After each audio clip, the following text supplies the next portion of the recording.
This is a question we've never got before from Tony. You can't get a Mateus Rosé into the recycling bin. The bottle is too wide. What do we do?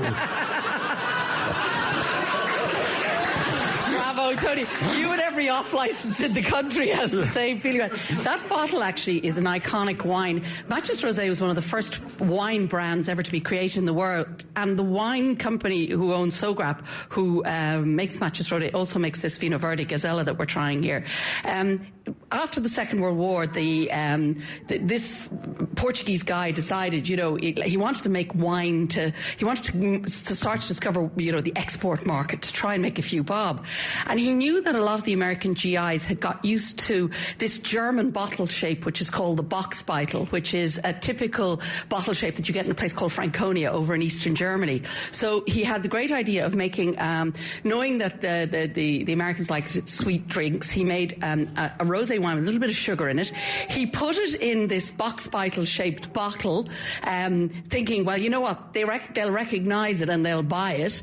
He bought a painting of a chateau and put it on the label and created the first ever global wine brand, and it still sells an awful lot today. Yeah. Right. Okay, let's start with the first wine. With our green wine. For those of you who still have the wine left in the glass. That's nobody.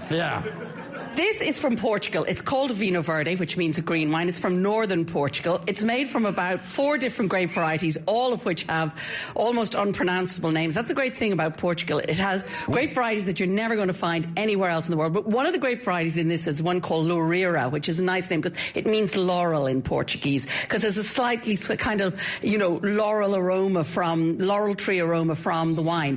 The key to a Vinho Verde is that it's low alcohol. This is only 9% alcohol by volume.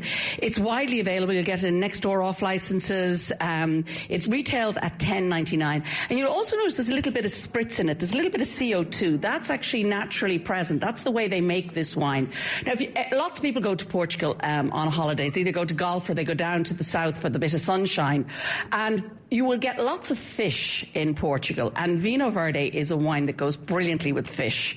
It's lots of acidity. It's got green apple, lovely little bit of spritz in there. And, in Portugal, they have their traditional fish dish is called bacalhau, and it's smoked cod. Now, I can kind of take or leave it, you've had it a couple of times, and that's quite enough. But they have lots of other gorgeous. I remember going to a barbecue and having this beautiful, barbecued fish, and it was just lovely. And they wrap the fish as well in kind of pastries, sort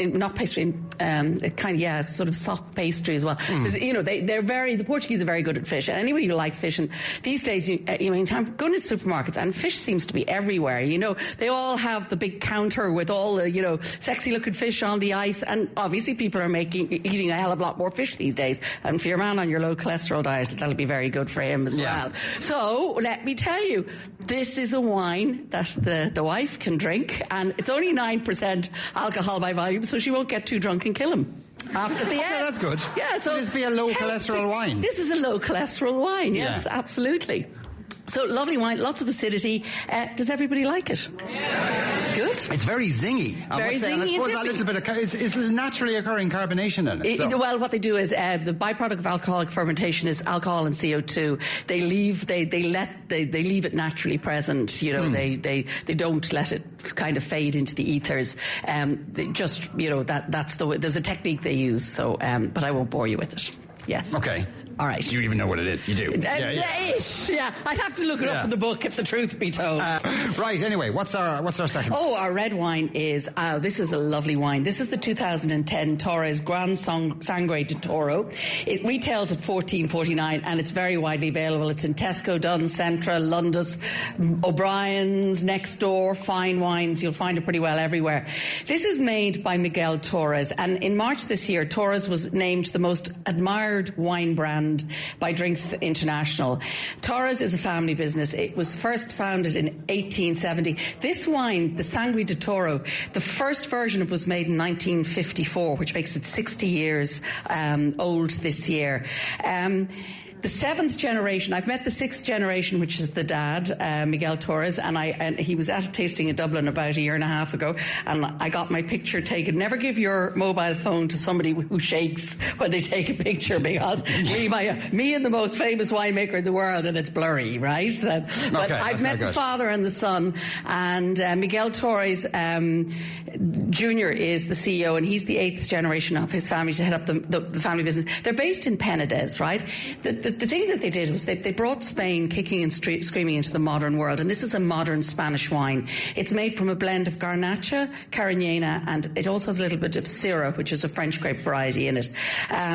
It's absolutely gorgeous. It's soft and juicy. It's not made in the typically aged style that you know, because the Spanish like to sell their wines when they're ready to drink. So it's not sort of that soft vanilla. It's got sort of black olives and cherry. It only had 1 year in an oak barrel, but it goes great with meat. When your person who's looking for something to go with their game, that this would be a good wine to go with it. Lovely wine, really drinkable, iconic brand, 60 years old, and this is the Grand Sangre de Toro, which is the posher version. Right, which means that's been kept in the barrel longer. No, it's just a name. They're just saying this. They just make it up then. Yeah, they're basically saying this is the fruit. They probably picked fruit from better vineyard sites, so it's the next level up. They have the basic, the Sangre de Toro. That was the first wine brand really to come out of that Torres put on the map, and as I say, they created it in '54 as a wine brand, and this is just let's make an up a next level up version, and that's what this is, and it's a lovely wine. And again, did people like it? Yeah. Lots of nodding heads out there. Yeah, Good. They didn't pay for it. Of course they like it.